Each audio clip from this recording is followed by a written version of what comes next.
¿Cómo están todos? Bienvenidos a UCI Salud. Mi nombre es Diego Vargas Torres. Yo soy Sofía Rivadeneira y el día de hoy les traemos dos patologías muy diferentes. Así es, así que sin más, vamos con la primera nota.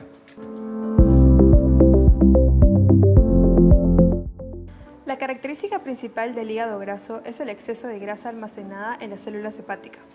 Esta enfermedad tiene dos principales tipos: enfermedad del hígado graso no alcohólico y enfermedad del hígado graso por alcohol. El hígado graso no alcohólico es un término general por una variedad de afecciones hepáticas que afectan a las personas que beben poco o nada de alcohol. El hígado graso generalmente no causa signos ni síntomas. Cuando lo hace puede incluir fatiga o dolor o molestia en la parte superior derecha del abdomen. Algunos individuos con esta enfermedad pueden desarrollar esteatosis hepática no alcohólica, una forma agresiva del hígado graso que se caracteriza por la inflamación del hígado y puede progresar a cicatrización avanzada e insuficiencia hepática. Este daño es similar al daño causado por el consumo excesivo de alcohol. Esta afección está relacionada con las siguientes causas: sobrepeso u obesidad, resistencia a la insulina, en la cual las células no absorben el azúcar en respuesta a la hormona de insulina, azúcar alta en la sangre, lo que indica prediabetes o diabetes tipo 2, y niveles altos de grasas en la sangre, particularmente triglicéridos. Estos problemas de salud combinados parecen favorecer el depósito de grasa en el hígado. Para algunas personas, este exceso de grasa actúa como una toxina para las células hepáticas, lo que causa inflamación del hígado graso. Así es, como vimos en la nota del día de hoy, vamos a hablar de esteatosis hepática o hígado graso. Ahora, vamos a saber qué cosa es. El hígado graso o esteatosis hepática va a tener, digamos, un daño en el hígado. ¿Sí? ¿Qué va a pasar? Este hígado, que es bastante grande de hecho, va a recubrirse de grasa, de una capa de grasa, lo cual va a llevar a que el hígado no funcione correctamente. ¿Sí? Eso es básicamente la esteatosis hepática o hígado graso. Claro, ahora tenemos que tener en cuenta que hay ciertas causas que van a provocar este hígado graso, ¿no? Tenemos, por ejemplo, el sobrepeso, la obesidad, los niveles altos de azúcar, en este caso la diabetes, también los niveles altos de triglicéridos o de colesterol en la sangre, ¿no? También tenemos ciertos factores de riesgo que nos van a predisponer, en este caso, a tener el hígado graso, y dentro de esto tenemos, como ya les mencioné, el colesterol alto, ¿no? Tener niveles de colesterol digamos, fuera de lo normal va a predisponernos a tener un hígado graso, ¿no? ¿Y qué es lo que produce colesterol alto? Una mala dieta, una dieta alta en grasas, en frituras. Entonces esto también va a favorecer el hígado graso. Entonces también tenemos la poca actividad física, ¿no? Una vida sedentaria con una dieta alta en carbohidratos nos va a provocar también un hígado graso, ¿no? Dentro de los otros factores de riesgo tenemos en este caso la diabetes tipo 2, como ya les mencioné, el azúcar alta en sangre o la resistencia a la insulina va a producir de que haya una mayor acumulación, en este caso, de grasa dentro del hígado. Así es, entonces, ¿qué signos y síntomas podría desarrollar el paciente con hígado graso? Primero que nada, hay que recordar de que el hígado va a producir proteínas. Entonces, si nuestro hígado no está funcionando de forma correcta, probablemente tengamos algunas proteínas bajas y eso va a tener otras múltiples complicaciones. Segundo, el paciente puede desarrollar un pequeño dolor de tipo cólico, de tipo lanza en el cuadrante superior derecho del abdomen, ¿no? Debajo de las costillas, porque ahí se ubica el hígado. Pero generalmente la esteatosis hepática no tiene ningún síntoma. Puede haber fatiga también, podría haber inclusive un poquito de ictericia, ¿no? La coloración amarillenta de la piel, podría haber, pero como les digo, generalmente no hay muchos síntomas. Ahora, ¿cómo se puede complicar esto? Puede llevar a una insuficiencia hepática, a una cirrosis. ¿Qué va a pasar? Como el hígado no está funcionando de manera correcta, empieza a cicatrizarse y eso se llama cirrosis. Por lo tanto, si en la esteatosis hepática el hígado funcionaba un 75%, en la cirrosis va a ir disminuyendo ese porcentaje de efectividad y el paciente se va a complicar bastante feo. Claro, es muy importante lo que nos dice Diego, porque para nosotros poder evitar esas complicaciones, primero tenemos que saber si es que tenemos un hígado graso o no. ¿Y cómo lo podemos saber? Siempre teniendo un chequeo general anual. No es recomendable siempre que una persona vaya a una clínica, un hospital o con un médico para hacerse un chequeo general, ¿no? Donde le saquen los exámenes que sean necesarios. Ahora, para nosotros evitar en casa el hígado graso o la predisposición a tener hígado graso, lo primero que tenemos que tener en cuenta es llevar una dieta saludable, ¿no?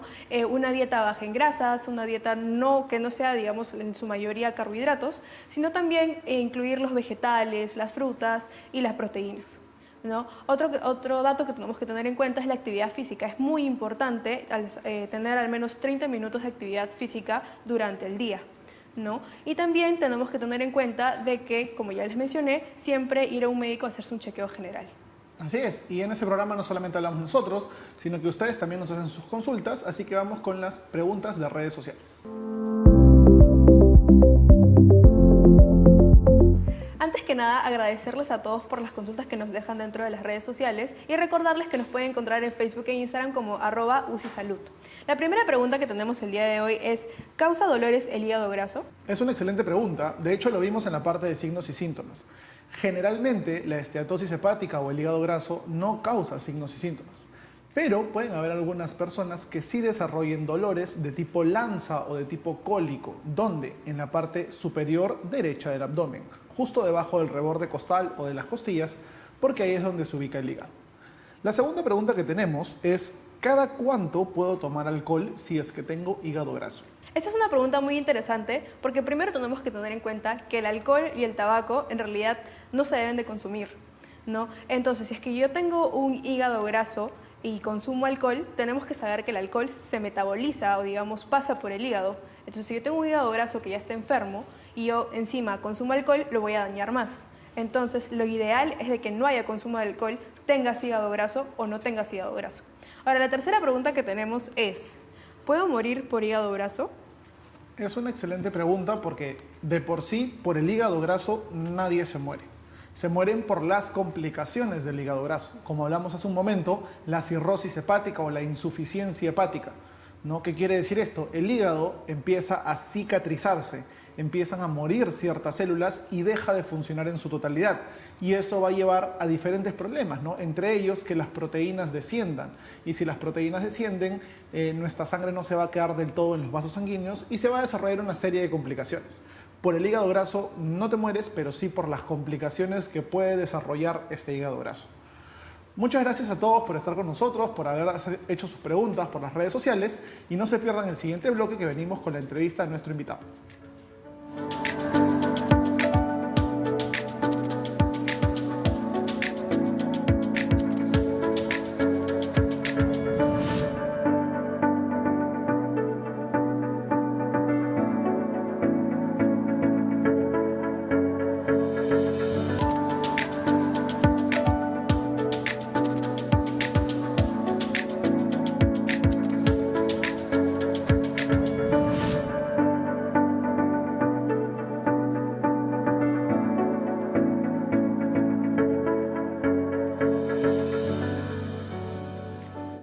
Bien, como siempre tenemos el día de hoy a una doctora que nos va a hablar un poquito más acerca del tema que acabamos de tomar, así que vamos con el invitado.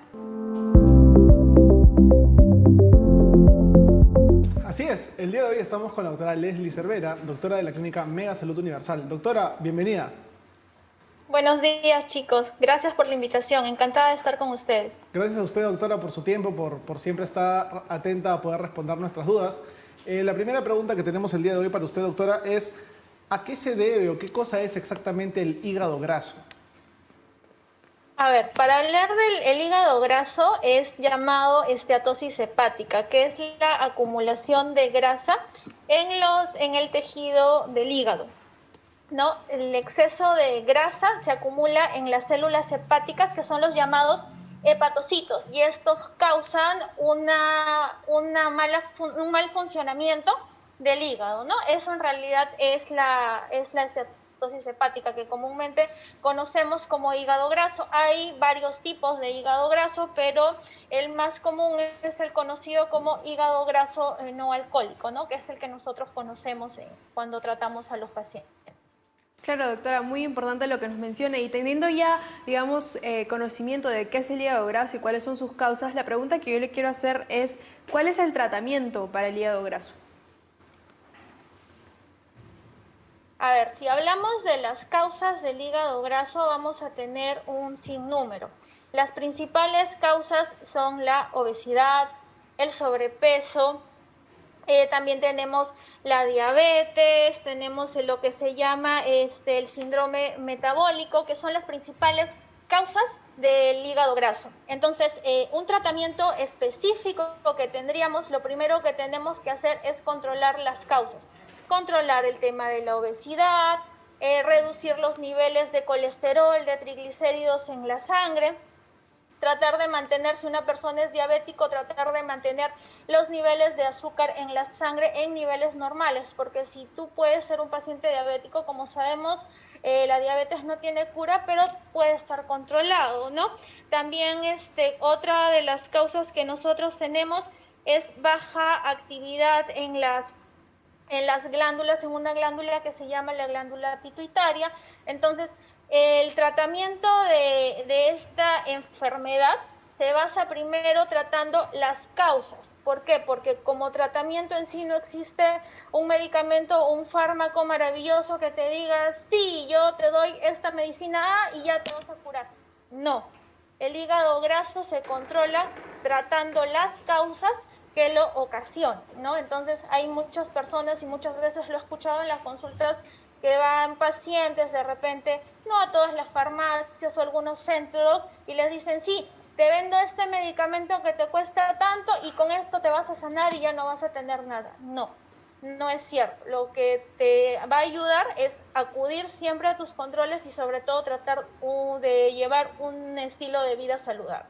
Sí, lo que usted dice es muy cierto, doctora, porque mucha gente va a la farmacia esperando que le den un buen consejo y por vender, de repente les terminan vendiendo cualquier pastilla, cualquier vitamina, diciendo que así se va a solucionar el problema del hígado graso, que ya no le va a doler, que ya no va a tener el colesterol alto, pero verdaderamente no es cierto, ¿no? Y justo en esa línea, doctora, si es que este hígado graso no se trata a tiempo, si el nivel de colesterol no se baja, si la causa subyacente no se trata, ¿qué problemas podría traer esto para el paciente? ¿Qué problemas hepáticos podría tener el paciente? Uno de los principales problemas que podamos señalar del hígado graso es la que conocemos como cirrosis hepática, ¿no? ¿Y a qué se podría deber la cirrosis hepática? A que, como les expliqué en un primer momento, que las células del hígado, los hepatocitos, se llenan de grasa. Entonces, el hígado, que quiere regenerarse, forma como que una capa fibrosa para tratar de regenerar esa célula que está siendo invadida por la grasita, para entenderlo mejor. Entonces, esa fibrosis se va poniendo más extensa, más extensa, más extensa, y lo que puede causar, en el peor de los casos, es lo que conocemos como cirrosis hepática, o que algunos lo conocen como cáncer al hígado, ¿no? Esa es una de las principales complicaciones y la más peligrosa de las complicaciones que tenemos, pero solamente llega a un 5 o 12% de la población, ¿no?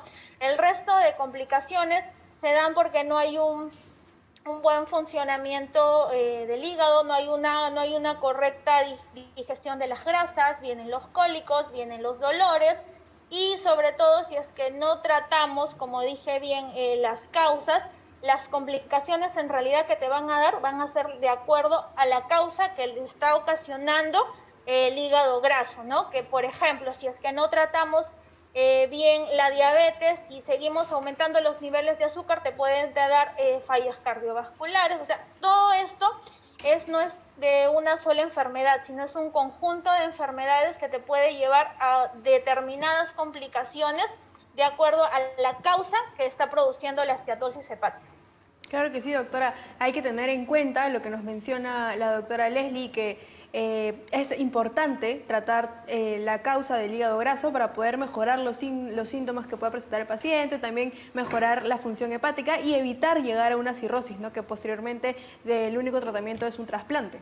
Ahora, doctora, la pregunta que yo le quiero realizar es, en un paciente que ya logró superar el cuadro de un hígado graso, ¿qué medidas de prevención para no volver a caer en el mismo cuadro o qué medidas de cuidado debe tener este paciente? Las principales medidas de cuidado son la dieta y el ejercicio. Pero ahora, si decimos dieta, no quiere decir que me dijeron, yo ahorita tengo que empezar a hacer dieta, solamente voy a tomar agua y voy a comer lechuga todos los días. No, la dieta tiene que ser progresiva y sobre todo tenemos que consultar a un profesional. Siempre tenemos que consultar a un nutricionista, porque muchas personas, al oír que uno les dice dieta, van y empiezan a hacer dietas extremas o dietas que en lugar de ayudarlo van contra su salud. Entonces lo primero que tenemos que hacer es un estilo de vida saludable y una dieta balanceada. ¿Y qué necesitamos para esto? Recurrir a un especialista, un profesional de la salud o un nutricionista para que nos pueda indicar. Después, ejercicio. Pero este ejercicio va de acuerdo a nuestra edad, a nuestra capacidad física, porque muchas personas vemos que dicen, ya, yo tengo que hacer ejercicio y empiezan y hacen un ejercicio extenuante y todo, y esto en vez de ayudarlos, al contrario, ¿no? Maltrata a su organismo. Entonces, tenemos que ir de a pocos y sobre todo hablar con profesionales para que nos puedan guiar en cambiar nuestros estilos de vida saludables. Los estilos de vida saludables deben ser cambiados paulatinamente, no todo cambio progresivo, todo cambio es bueno, y sobre todo también evitar el alcohol y las comidas grasosas y tener un estilo de vida saludable, ¿no? Que eso es lo principal. Nunca mejor explicado, doctora. De verdad que es bastante ilustrativo lo que nos dice. Y como última pregunta de este bloque le quería hacer, ¿en dónde podemos encontrar la doctora si queremos una consulta con usted?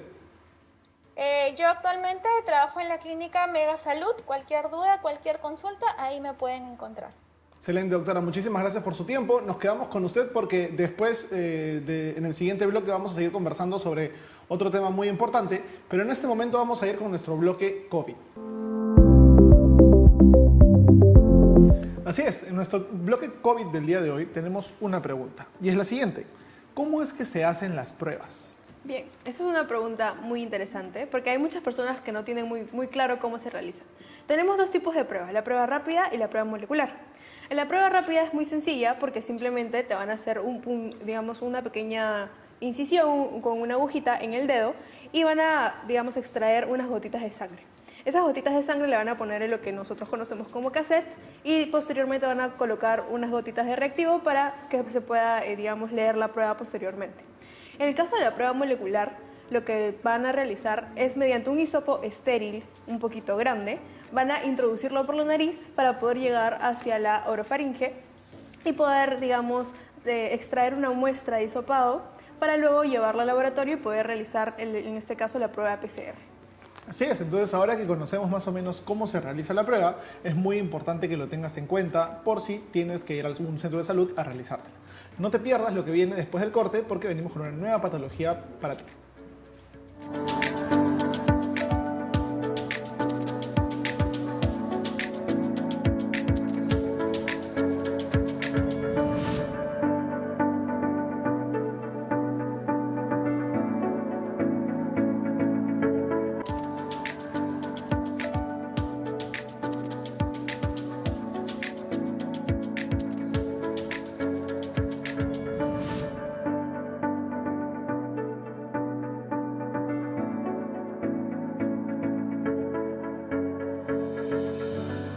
La angina de pecho es un tipo de dolor de pecho provocado por la reducción del flujo sanguíneo al corazón. Este mal es un síntoma de enfermedad de las arterias coronarias. Algunas personas con síntomas de angina de pecho le describen como la sensación de que una prensa está oprimiendo el pecho o que se ha colocado un peso en el pecho. La angina de pecho puede ser un dolor nuevo que requiere evaluación por parte de un médico o puede ser un dolor recurrente que desaparece con tratamiento. Los síntomas de la angina de pecho comprenden dolor o molestia en el pecho, posiblemente descrita como presión, compresión, ardor o inflamación. Náuseas, fatiga, falta de aire, sudoración y mareos. Si bien la angina de pecho es relativamente frecuente, puede ser difícil de distinguir de otros tipos de dolor de pecho, como el dolor o malestar por indigestión. Un médico deberá evaluar estos síntomas de inmediato para determinar si tienes una angina de pecho estable o inestable, que podría ser signo de un posible ataque cardíaco. La angina de pecho estable es la forma más frecuente. Suele ocurrir al esforzarte y desaparece cuando descansas. Por ejemplo, el dolor que aparece cuando caminas cuesta arriba o cuando hace frío suele ser angina de pecho. Por otro lado, el consumo de tabaco, la diabetes, la presión arterial alta, la falta de ejercicio, la edad avanzada, la obesidad y el estrés pueden ser algunos de los factores de riesgo que pueden desencadenar esta enfermedad. Bien, en esta segunda parte del programa vamos a hablar un poquito de la angina de pecho, así que hay que conocer exactamente qué es. La angina de pecho es básicamente un dolor en el pecho, ¿pero por qué? Recordemos que todo en nuestro cuerpo está irrigado por arterias, ¿no? Por sangre. Y el corazón no está exento a esto. El corazón también recibe irrigación de sangre. Entonces, cuando se bloquea esa irrigación al corazón, se produce la angina de pecho, que es un tipo de dolor. Claro, es muy importante tener en cuenta y tener claro que la causa principal de esta angina de pecho va a ser, digamos, la disminución de la irrigación, en este caso de la llegada de oxígeno de sangre al corazón. No llega a ser un infarto porque no causa muerte de las células, pero sí va a provocar cierto dolor e incomodidad en el paciente. Ahora, ¿qué factores de riesgo te predisponen a tener una angina de pecho? Tenemos el consumo de tabaco, la diabetes, el colesterol alto, una dieta alta en grasas, en carbohidratos también. También una vida sedentaria también te predispone a tener, en este caso, una angina de pecho. Así es, entonces, más o menos, ¿qué se va a sentir o qué va a sentir una persona cuando tiene una angina de pecho? Recordemos que en el infarto, lo que hablamos la semana pasada, hablábamos un poquito de la sensación de opresión en el pecho, ¿no? Como si cayeran ladrillos encima del pecho. El dolor anginoso o el dolor de angina es muy parecido, se siente una opresión en el pecho, pero que es muy difícil de diferenciar con una indigestión, por ejemplo, ¿no? Se dice que es un dolor muy agudo, muy punzante en el pecho y que, bueno, dependiendo la causa de la angina, va a ceder en el reposo o va a aumentar cuando una persona está en reposo. Pero generalmente el único signo o síntoma frecuente es el dolor opresivo en el pecho. Claro, hay que tener en cuenta aquí también de que existen dos tipos de angina, ¿no? Tenemos la angina estable y la angina inestable. Como escuchamos en la nota, la angina estable es la que aparece cuando haces un esfuerzo físico, pero al momento que descansas desaparece el dolor, ¿no? Pero la angina inestable va a aparecer cuando haces algún esfuerzo, por ejemplo tienes alguna impresión o algún cuadro de estrés y va a permanecer aún así estés en reposo. Aún así el dolor, digamos, desaparezca, es importante que acudas a un médico para que te pueda evaluar y te dé el tratamiento adecuado en el caso que lo necesites. Ahora, también se puede prevenir esta angina de pecho, ¿no? ¿Cómo se previene? Primero, teniendo una dieta saludable, ¿no? Disminuir los carbohidratos, disminuir un poco las grasas y siempre llevar una dieta rica en verduras, en proteínas y carbohidratos, todo en un conjunto, ¿no? También hacer ejercicio. Es importante realizar ejercicio al menos 30 minutos al día durante todos los días para llevar una dieta saludable y también controlar un poco el peso para evitar el sobrepeso y la obesidad que también te predisponen a tener una angina de pecho. Así es, casi todas las enfermedades cardiovasculares pueden prevenirse con una buena higiene, con una buena alimentación, con ejercicio diario, con suprimir tanto el alcohol como el tabaco y sobre todo si es que hay historia familiar, si hay factores de riesgo previos, de repente mamá, papá que han tenido esta enfermedad, es importante tenerlo en cuenta para llevar una vida más sana. Ahora vamos a pasar a la consulta de redes sociales que ustedes nos han hecho. Antes que nada, como siempre, agradecerles a todos los que nos dejan sus consultas o sus dudas por las redes sociales. Nos pueden encontrar en Facebook e Instagram como @UCISalud. La primera pregunta que tenemos el día de hoy ¿es bueno hacer ejercicio para las personas que pasan por una angina de pecho? Es una excelente pregunta porque recordemos lo que hemos hablado hace un ratito. La angina duele y sobre todo el esfuerzo físico. Entonces la persona que salga a correr o que haga esfuerzo físico va a sentir un dolor muy fuerte en el pecho y no va a poder continuar con el esfuerzo, ¿sí? De hecho, los médicos van a hacer una prueba que se llama prueba de esfuerzo, en la cual van a poner una caminadora o una trotadora a la persona a hacer ejercicio para ver cuánto de dolor siente verdaderamente. Entonces, si es bueno, no es tan bueno, ¿sí? Porque va a sentir un dolor bastante opresivo en el pecho que le va a llevar a parar el esfuerzo físico, ¿sí? La segunda pregunta que tenemos el día de hoy es si la angina de pecho se puede deber al sobrepeso. Bueno, esa es una pregunta muy interesante porque primero tenemos que entender un poquito qué puede causar el sobrepeso o la obesidad en nuestro cuerpo, ¿no? Una persona que tiene sobrepeso o obesidad tiene un almacenamiento, digamos, mayor de grasa, ¿no? Entonces este almacenamiento no solamente puede estar en el abdomen, en los brazos o en las piernas, sino también en las arterias. Entonces, ¿qué va a provocar esto? Una disminución en la luz de las arterias. Y esto va a provocar una disminución en lo que llega, digamos, a la cantidad de sangre que llega al corazón. Entonces, como ya les mencionamos, la angina de pecho es una disminución, en este caso, de la llegada de sangre al corazón, una falta de oxígeno y por ende se va a provocar el dolor. Entonces, una persona con sobrepeso tiene mucho mayor riesgo, digamos, está más predispuesta a tener una angina de pecho en este caso. La tercera pregunta que tenemos es, ¿cómo puedo distinguirla de un infarto? Bien, primero que nada hay que entender que la angina no es una enfermedad, ¿sí? Es un tipo de dolor, ¿ok? Ahora, el infarto va a ser sí un dolor, una sensación opresiva en el pecho que se va a irradiar generalmente hacia el brazo izquierdo, que va a venir con sudoración fría y que, hablando un poco netamente de la enfermedad o de la patología, va a llevar a muerte de parte del corazón, ¿sí? En cambio, en la angina solamente se siente un dolor fuerte que después cede, después pasa, ya sea con el reposo, ¿no? O descansando un poco. Entonces, se diferencia el infarto principalmente por eso. En el infarto, el dolor no calma. La sensación de infartarse, la sensación del dolor, la sensación de falta de aire, de frío, de sudoración, no calma. En la angina sí va a calmar la mayoría de veces solamente reposando. Gracias a todos ustedes porque nos escriben en las redes sociales, en Instagram, en Facebook, como dijo Sofi. Recuerden que estamos como UCI Salud y no se pierdan lo que viene después del corte.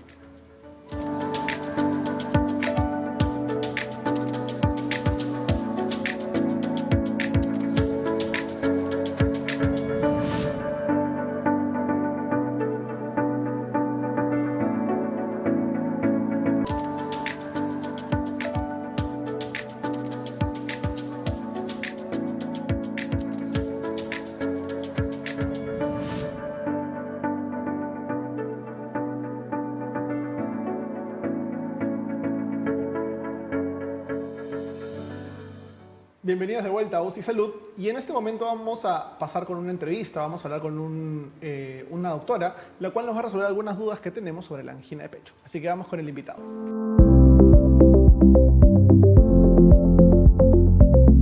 Bien, y ahora estamos nuevamente con la doctora Leslie Cervera, médico de la clínica Megasalud Universal, así que bienvenida doctora, ¿cómo está? Gracias, buenos días nuevamente. Muchas gracias por su tiempo y por aceptar nuevamente la invitación de poder aclararnos algunas dudas que tenemos acerca de la angina de pecho. Doctora, la primera pregunta que tenemos para usted es, ¿a qué se debe principalmente la angina de pecho? A ver, la angina de pecho, vamos a definirla como el dolor en el opresivo en la zona del pecho, que es la zona precordial, que es causada por la falta del flujo sanguíneo, por la disminución del flujo sanguíneo de las arterias que van hacia el corazón, ¿no? Este es un dolor muy característico porque lo podemos definir como un dolor tipo opresivo, uno siente como que le está oprimiendo, muchas veces lo comparamos como el caso de los varones, como que si les estuviera apretando la corbata, o es un dolor en las mujeres como que si se sintiera en el pecho, y es muy particular porque generalmente, en la mayoría de los casos, va irradiado hacia el brazo izquierdo, ¿no? Es un dolor de pecho opresivo que se irradia hacia el brazo izquierdo con una sensación de falta de aire, ¿no? Esta enfermedad es una enfermedad cardíaca producida por la aterosclerosis, que es la disminución del volumen del vaso sanguíneo, ¿no? Si tenemos un vaso sanguíneo así, lo que pasa es que los niveles de colesterol aumentan en la sangre, los niveles de grasa, y van tapando la luz de la arteria. Entonces, una arteria que era así, disminuye su tamaño. Entonces, si disminuye su tamaño a la mitad, disminuye el flujo que pasa hacia el corazón. Entonces, esta enfermedad puede ser causada por diferentes factores.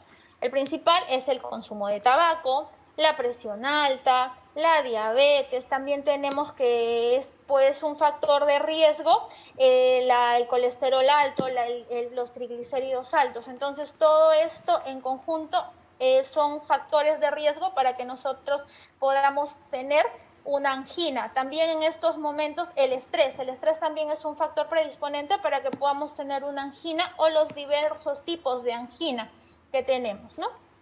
Interesante, doctora, porque no es solamente una causa, sino que es multifactorial, ¿no? Y hay que tener en cuenta eso. Ahora, sabiendo que es una patología o un síntoma multifactorial, ¿cuál sería el tratamiento adecuado de una angina en el momento agudo, en el momento en el que se presenta el dolor? A ver, para hacer algo muy didáctico, vamos a dividir la angina en dos grandes grupos.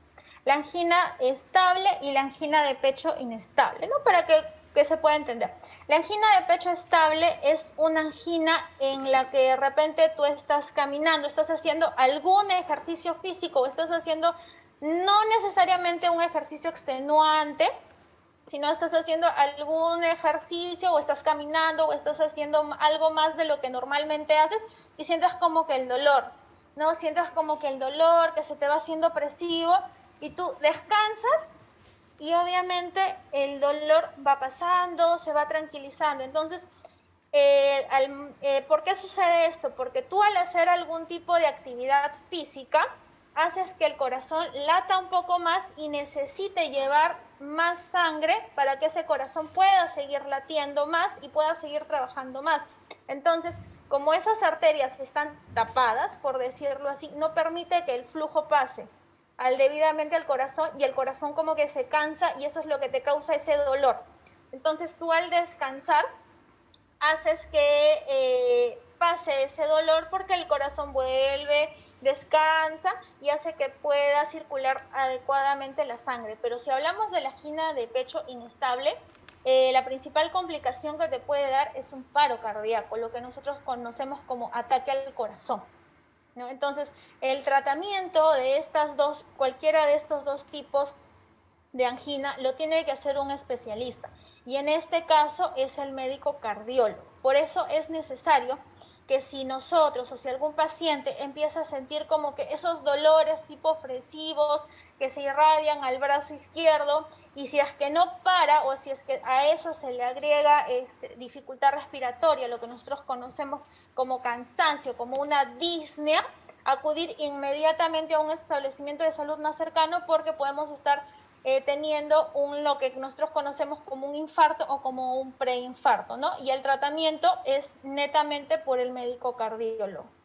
Claro, doctora, muy importante lo que nos menciona, que es importante, como en todas las patologías, tener en este caso, un tratamiento oportuno, ¿no?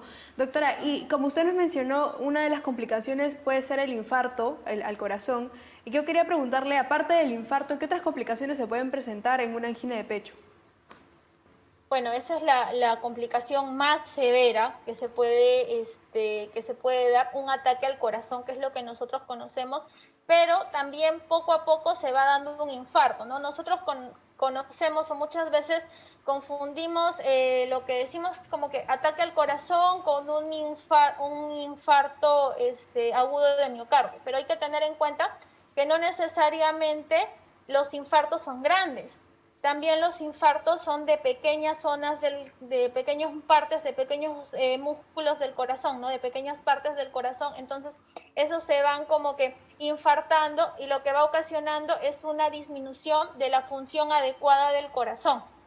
Entonces, al primer síntoma es mejor acudir al cardiólogo para evitar cualquier complicación que termine en un infarto agudo de miocardio, ¿no? Claro, inclusive, doctora, como usted dice, si se va perdiendo un poco el músculo cardíaco puede llevar al final a una insuficiencia, ¿no?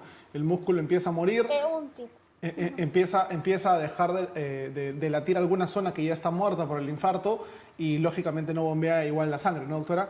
Ahora, como última pregunta que quería hacerle, doctora, era más o menos qué cuidado debe tener un paciente si es que ya pasó por esto, ¿no? Un paciente que ya pasó por una angina de pecho, sea estable o inestable, ya acudió a su cardiólogo, más o menos qué cosa le diría el cardiólogo, qué debe seguir, una dieta sana, debe seguir haciendo ejercicio, de repente no, ¿qué cuidados podría tener el paciente?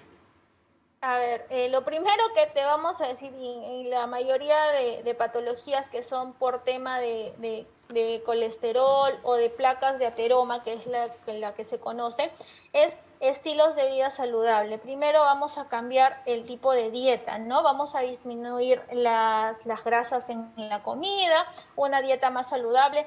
Ahora, el ejercicio va a depender del tipo de paciente y del tipo de patología que tiene, ¿no? Yo de repente a un paciente con una angina inestable no le voy a mandar a correr la maratón. No, no es así.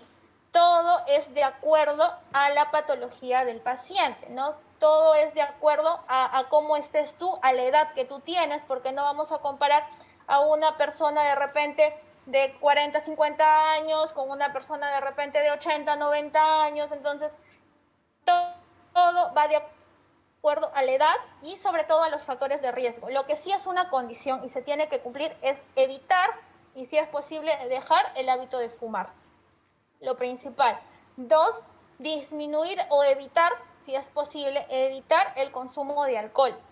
estrés, uno de los factores importantes aquí es el estrés, porque muchas veces las anginas se producen por un nivel de estrés muy alto. En estos momentos, en circunstancias en las que estamos con la pandemia, con el tema del trabajo, con las preocupaciones, de repente ahorita todos estamos pasando por un momento muy difícil, entonces eso nos genera un tipo de estrés. Y el estrés es el principal factor que causa uno de los tipos de angina, que estamos denominando la angina Prinzmetal, que es otro tipo de angina, pero también interviene en lo que es la angina estable y en la angina inestable. Entonces hay que tratar de disminuir los niveles de estrés a los que estamos expuestos. Por ejemplo, una persona que sufre de una angina estable o que ha sufrido una angina inestable o ha tenido un infarto cardíaco, tiene que disminuir los niveles de estrés, porque esto le va a ayudar a evitar un posible nuevo episodio de una angina, ¿no? Creo que eso sería lo principal y lo que es adecuado para que aprendan las personas, para que no puedan tenerlo en cuenta. Y lo principal, sobre todo, es no se automedique, no es un dolorcito. De repente nosotros decimos, ay, es un dolorcito, ya se me va a pasar. No, lo importante es que si tenemos, lo que quiero que quede claro es que si nosotros tenemos un dolor opresivo que inicia en el pecho y se va hacia el brazo izquierdo, de preferencia ir al centro de salud más cercano para que nos puedan diagnosticar. Porque si se nos diagnostica a tiempo, se puede actuar a tiempo, pero si lo dejamos, ay no, que es un dolorcito, que no sé qué, puede terminar con consecuencias fatales, que es lo que nosotros queremos evitar en los pacientes. Claro, doctora, muy importante todo lo que nos acaba de mencionar, sobre todo el tema de si es que sentimos algún dolor, alguna molestia, es importante acudir a un médico, a una clínica, a un hospital que nos puedan diagnosticar, que nos pueda tratar adecuadamente, porque yo sé que hay muchos pacientes, muchas personas, inclusive hasta mis familiares también, suelen aguantarse el dolor, pero eso no es lo correcto, ¿no? Porque sentir un dolor no es lo normal. También es muy importante lo que la doctora nos mencionó acerca de la prevención. Lo que nosotros siempre tratamos de inculcarles a todas las personas que nos ven es cómo prevenir las enfermedades para evitar ciertas complicaciones o posteriormente, digamos, otras patologías que puedan afectar más a su salud. Muchas gracias, doctora, por su tiempo. Y la última pregunta que tengo para usted es, ¿dónde la podemos encontrar, doctora? ¿Dónde podemos tener una consulta con usted? Si desean alguna consulta, yo estoy en la clínica Mega Salud. Cualquier duda, cualquier consulta, siempre estamos para apoyarles, para estar ahí con ustedes y por el bien de nuestros pacientes. Listo, doctora, muchas gracias y en verdad muchas gracias por su tiempo. Esperamos poder contar con usted en otro programa para poder conversar un poco más sobre otras patologías. Y ahora, claro que sí, muchas gracias. Gracias. Y ahora vamos a pasar con nuestro último bloque y vamos a hablar sobre tips o mitos.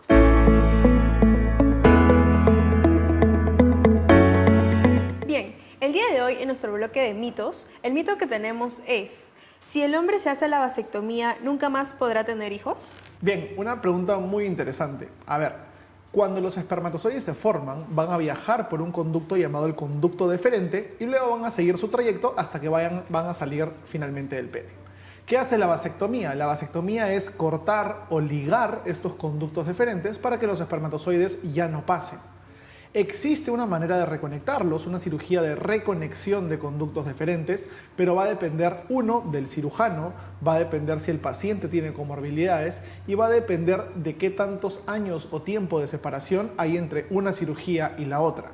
No en todos los casos es posible reconectar este conducto deferente, así que no llega a ser un mito, tampoco llega a ser una verdad, pero hay que tener en cuenta eso. Sí se puede, en teoría, reconectar los conductos deferentes, pero va a depender mucho del paciente y del cirujano. Muchas gracias a todos por estar el día de hoy con nosotros. Hemos tenido un programa bastante entretenido, Sofía.